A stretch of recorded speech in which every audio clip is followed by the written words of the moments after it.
सभी लोगों से हमारी दरख्वास्त रहेगी कि वीडियो को ज़्यादा से ज़्यादा शेयर करें, क्योंकि नाज़रीन जिस तरह से आप जानते हैं कि पहलगाम हमले के बाद सबसे ज़्यादा अगर कोई चीज़ कश्मीर में मुतासिर हुई है तो वो टूरिज़म सेक्टर है। कश्मीर टूरिज़म के लिए एक बहुत ही अच्छी खबर है। नाज़रीन किराम, जिस तरह से आप जानते हैं कि पहलगाम हमले के बाद खासकर अगर बात करें तो कश्मीर टूरिज़म को बहुत बड़ा धचका लगा है, जहां पर हमने देखा कि पहलगाम में लोग खुद सामने आए और उन्होंने कहा कि उनका जितना भी जो रोज़ी रोटी वो कमाते थे, जो घर में खाते थे, वो सारा का सारा टूरिज़म से ही आता था। खासकर बात करें वहाँ के जो घोड़े वाले थे या बाकी जो वहाँ पर गाइड वगैरह का काम करते थे, उनका जितना भी जो जिससे उनका घर चलता था, रोज़ी रोटी चलती थी, तो वो सारा का सारा लगभग टूरिज़म से ही आता था। लेकिन जैसे ही पहलगाम हमला हुआ उसके बाद पूरी तरह से कश्मीर ठप हो गई और ख़ासकर सबसे ज़्यादा मुतासिर जो है वो टूरिज़म सेक्टर हुआ। और नाज़रीन किराम, इस वक्त आपको बताते चले कि एक बड़ी खबर जो है वो कश्मीर को लेकर सामने आ रही है, जहाँ पर आपको बताते चले कि कोलकाता ट्रैवल एजेंसीज़ ने एक फ़ैसला किया है, चलो कश्मीर, जी हाँ, चलो कश्मीर कैंपेन को लेकर उन्होंने कहा है कि हम कश्मीर के लिए एक ख़ास कैंपेन बनाएंगे, जिसमें उन्होंने कहा है कि कम से कम 100 एजेंसीज जो है उनके साथ मिलकर ये काम करेंगी और कश्मीर टूरिज़म सेक्टर को एक बार फिर से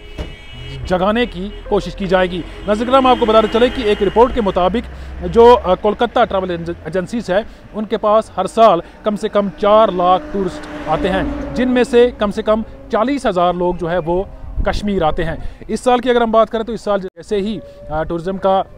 मौसम शुरू हुआ था, टूरिज़म का टाइम जो है वो शुरू हुआ था, उसी टाइम में ये मसला पेश आया जब पहलगाम में हमला हुआ और वहाँ पर जो टूरिस्ट आए थे उन पर हमला किया गया, जिसमें कम से कम 27 लोग जो है वो मारे गए थे। उसके बाद सबसे ज़्यादा मुतासिर यहाँ का टूरिज़म सेक्टर हुआ है और आज की अगर हम बात करें तो पूरी तरह से कश्मीर जो है टूरिज़म सेक्टर की अगर बात करें तो ठप है। और इस घड़ी में ऐसा एक फ़ैसला लेना कोलकाता ट्रैवल एजेंसीज की तरफ से कश्मीर के लिए काफ़ी फ़ायदेमंद हो सकता है। नाज़रीन, आप जानते हैं जैसे ही हमला हुआ था वहाँ पर जो घोड़े वाले थे या वो जो बाकी लोग थे, लोकल्स थे, उन्होंने वहाँ पर लोगों को बचाने की कोशिश की, लेकिन उसके बाद मसला कुछ इस तरह से हुआ कि पूरी तरह से टूरिज़म सेक्टर जो है वो ठप हो गया और बहुत सारे लोग भी ऐसे थे जिन्होंने कश्मीर को लेकर बहुत सारी गलत रिपोर्ट्स दी कि वहाँ पर आप सेफ़ नहीं है। इस वजह से भी काफ़ी ज़्यादा मुतासिर टूरिज़म सेक्टर जो है वो कश्मीर में हुआ है और इस वक्त में ऐसा एक इनिशिएटिव लेना, एक ऐसी कैंपेन चलाना वो बहुत ही अहम हो सकती है कश्मीर के लिए। एक बार फिर से मैं आपको बताना चलूँ कि कोलकाता ट्रैवल एजेंसीज जो है उन्होंने एक कैंपेन शुरू की है,